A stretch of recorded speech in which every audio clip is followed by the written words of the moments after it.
शहरवासियांची धकाधकीची दिनचर्या, प्रदूषित वातावरणात गुदमरून गेलेली जीवन पद्धती आणि निसर्गाचं अभावानेच जवळून दर्शन, यामुळे शहरवासियांचा ओढा निसर्ग पर्यटन केंद्रांकडे जास्त असतो. महाराष्ट्राला निसर्गाचं आणि पर्यायानं पर्यटन सुविधांचं वरदान लाभलेलं आहे. याच पार्श्वभूमीवर एक आगळा वेगळा पर्याय म्हणून आज उपलब्ध झालंय शहापूरचं निसर्ग पर्यटन केंद्र वाफे. मुंबईपासून बाय रोड केवळ 90 किलोमीटरवर आणि रेल्वेनं शहापूर स्थानकापासून 2 किलोमीटर अंतरावर आहे स्वच्छ, मोकळ्या, निसर्गरम्य वातावरणातील हे पर्यटन केंद्र वाफे. वाफे पर्यटन केंद्राची विशेषता म्हणजे या केंद्राचा अद्ययावत विकास केलाय शहापूर वन विभागानं. इथं वैभव आहे वनसंपदेचं आणि जलसंपदेचंही. 12 हेक्टर क्षेत्रातील या वाफे केंद्रात पर्यटकांसाठी अनेक सोयी सुविधा आहेत, परंतु त्या प्रत्येक सोयी सुविधेची सांगड घातली आहे निसर्गाच्या अनोख्या आविष्कारांशी.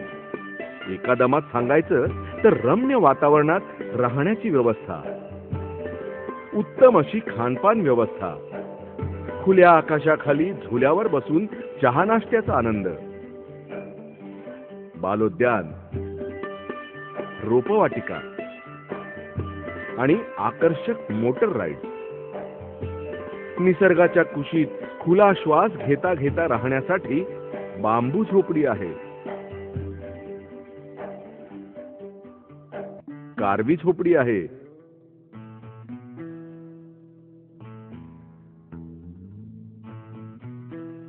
भातसा सूट आहे आणि अतिशय आकर्षक असा डिलक्स टेंट देखील आहे. आणि हे सारं सुविधांनी म्हणजेच अगदी वातानुकूलित यंत्रणेसह उपलब्ध आहे.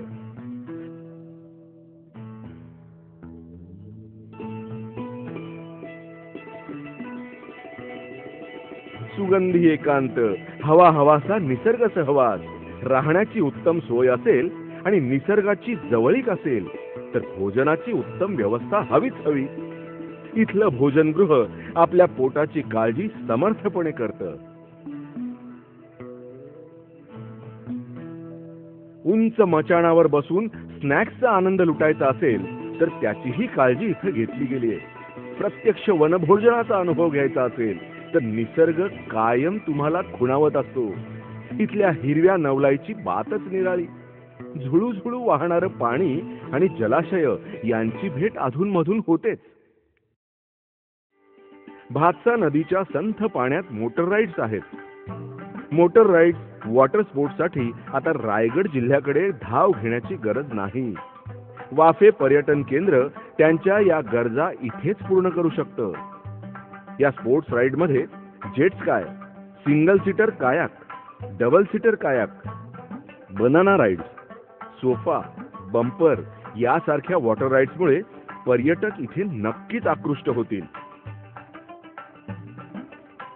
रोपवाटिका आणि उद्यान या ठिकाणच्या प्रवेशद्वारावरील वारली पेंटिंगची पार्श्वभूमी पर्यटकांना क्षणभर खिळवून ठेवते, यात शंकाच नाही. इथं छोटेखानी निसर्ग माहिती केंद्राची व्यवस्था सुद्धा करण्यात आली आहे. पर्यटकांच्या सुरक्षेची जबाबदारी लक्षात घेऊन सीसीटीव्ही कॅमेरे लावण्यातही वन विभाग मागे राहिलेला नाही. चांगल्या प्रकारे वनसंवर्धनाचे उपक्रम सुरू झाले. त्याचप्रमाणे जल आणि मृदसंधारणाची कामं सुरू झाली. हेच याचे दृश्य परिणाम, ज्यामुळे पाणी टंचाई दूर झाली आणि त्यामुळे या आदिवासी स्थानिकांना वनापासून त्यांच्या उपजीविकेचं साधन पुन्हा एकदा उपलब्ध झालं. भागदळ या समितीला वाफा येथील पर्यटन केंद्र चालवण्याच्या माध्यमातून जो नफा होतो त्यातून गावामध्ये वनकन्या ही योजना सुरू करण्याचा निर्णय झालाय. या योजनेअंतर्गत या गावात ज्या व्यक्तीच्या घरात पहिल्या मुलीचा जन्म होईल त्या कुटुंबाला या समितीच्या वतीनं 2000 रुपयांची प्रोत्साहन स्वरूप रक्कम देण्यात येते. शहापूरचं निसर्ग पर्यटन केंद्र वाफे, इथं वैभव आहे वनसंपदेचं आणि जलसंपदेचंही. थोडक्यात सांगायचं तर सकाळच्या प्रहरी नदीच्या पात्रातील विहंगम दृश्य याची देही याची डोळा अनुभवायचं. संध्याकाळी सूर्यास्ताबरोबर वन परिसरातले सहज होणारे बदल पाहून अचंबित व्हायचं आणि स्वच्छ मोकळ्या श्वासाकरता दिवसभर मनमुक्त संचार करीत राहायचं. हा तिथल्या पर्यटकांचा दिनक्रम. आजही निर्भेळ स्वच्छ निसर्ग सानिध्यातील सर्वोत्तम सुविधा देण्यासाठी सुसज्ज आहे वन विभाग शहापूर.